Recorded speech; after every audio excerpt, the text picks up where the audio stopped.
China lives in the future. This is so incredible. 一对情侣克雷格和尚塔尔正准备开启一场横跨9000公里的史诗级旅程。他们的起点是新西兰，终点是中国上海。但这绝非一次简单的飞行，整个行程他们需要换乘足足6种交通工具：火车、巴士、2趟飞机，甚至还包括了地球上速度最快的商业客运列车。更疯狂的是，他们随身携带的一个手机应用，在出发前就连续3次支付失败，这几乎要毁掉他们整个行程。他们究竟能否顺利抵达？评论区告诉我，你觉得他们能成功吗？ And let's go.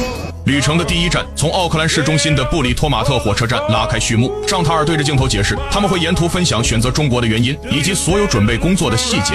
进入车站，尚塔尔还不忘给反向旅行的游客提供贴士，指出这里是线路的终点站，是利用公共交通进城的好方法。然而第一段旅程就出现了小插曲，火车上的广播系统竟然出了故障。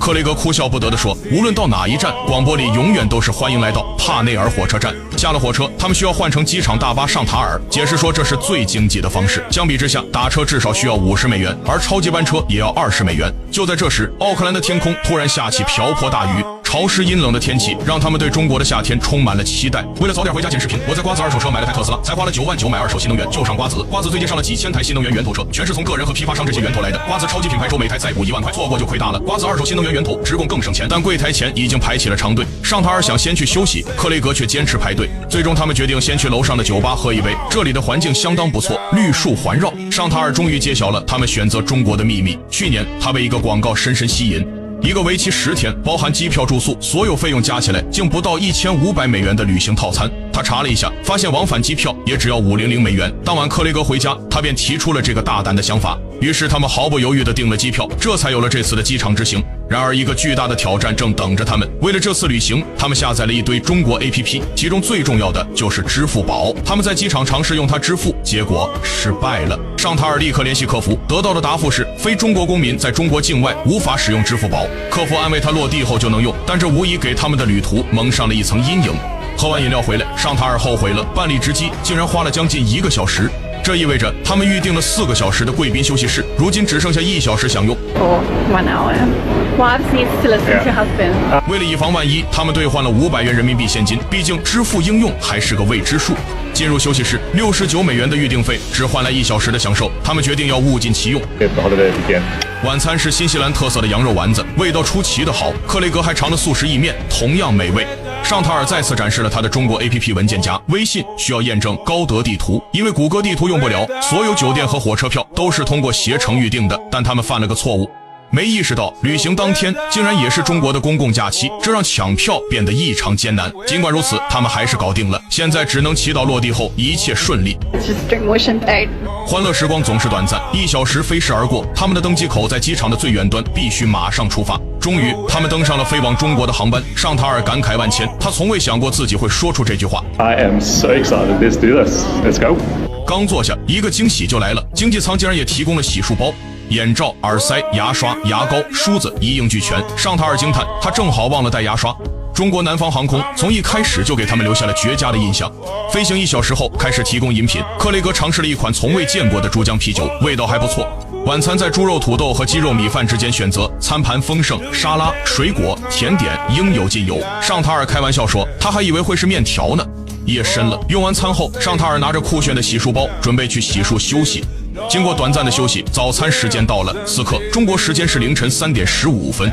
热乎乎的牛角包和丰盛的配餐，让他们对接下来的旅程充满了能量。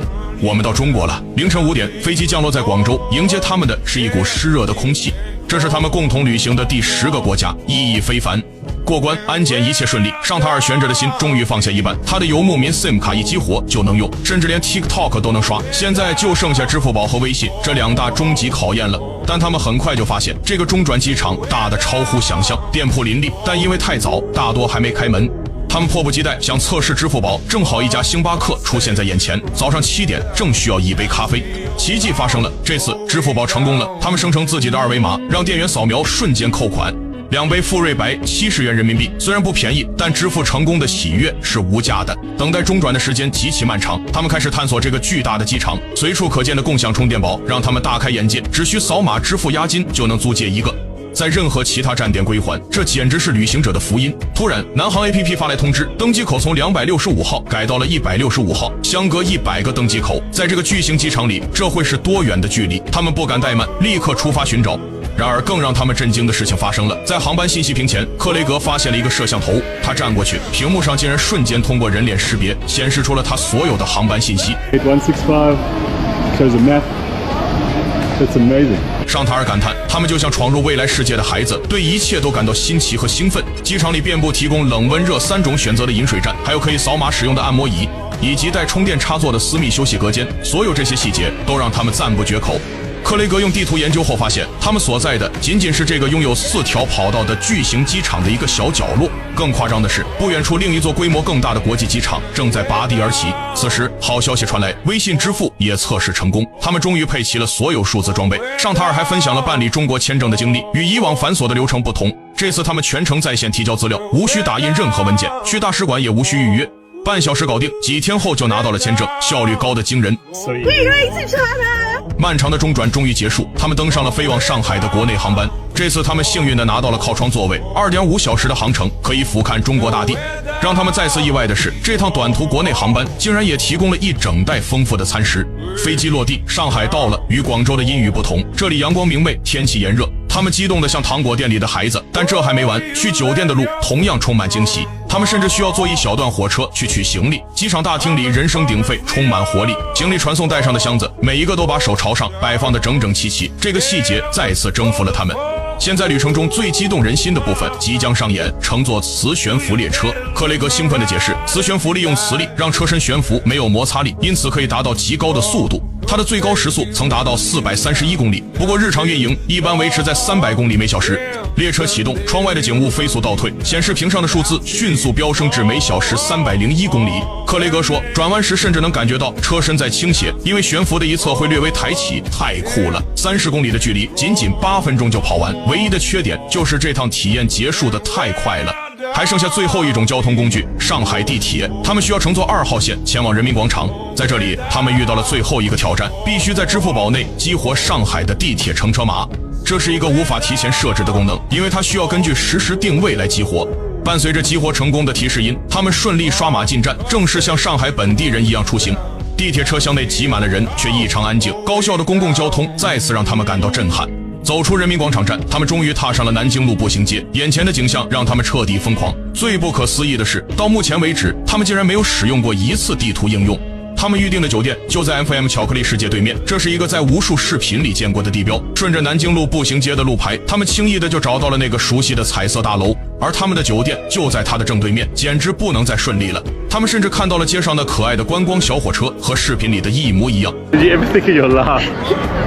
We never ever thought that we would come to China. 眼前的景象比他们想象中还要壮观，还要令人印象深刻。轻松找到酒店，进入房间。当尚塔尔拉开窗帘的那一刻，他彻底尖叫了。窗外就是南京路最繁华的街景，巨大的 FM 商店就在眼前。哦，对了，千万别忘了瓜子二手新能源，源头直供更省钱。从新西兰到上海，从火车到磁悬浮，他们体验了一场无与伦比的现代奇迹之旅。他们的上海故事才刚刚开始，接下来又会有怎样的奇遇，让我们拭目以待。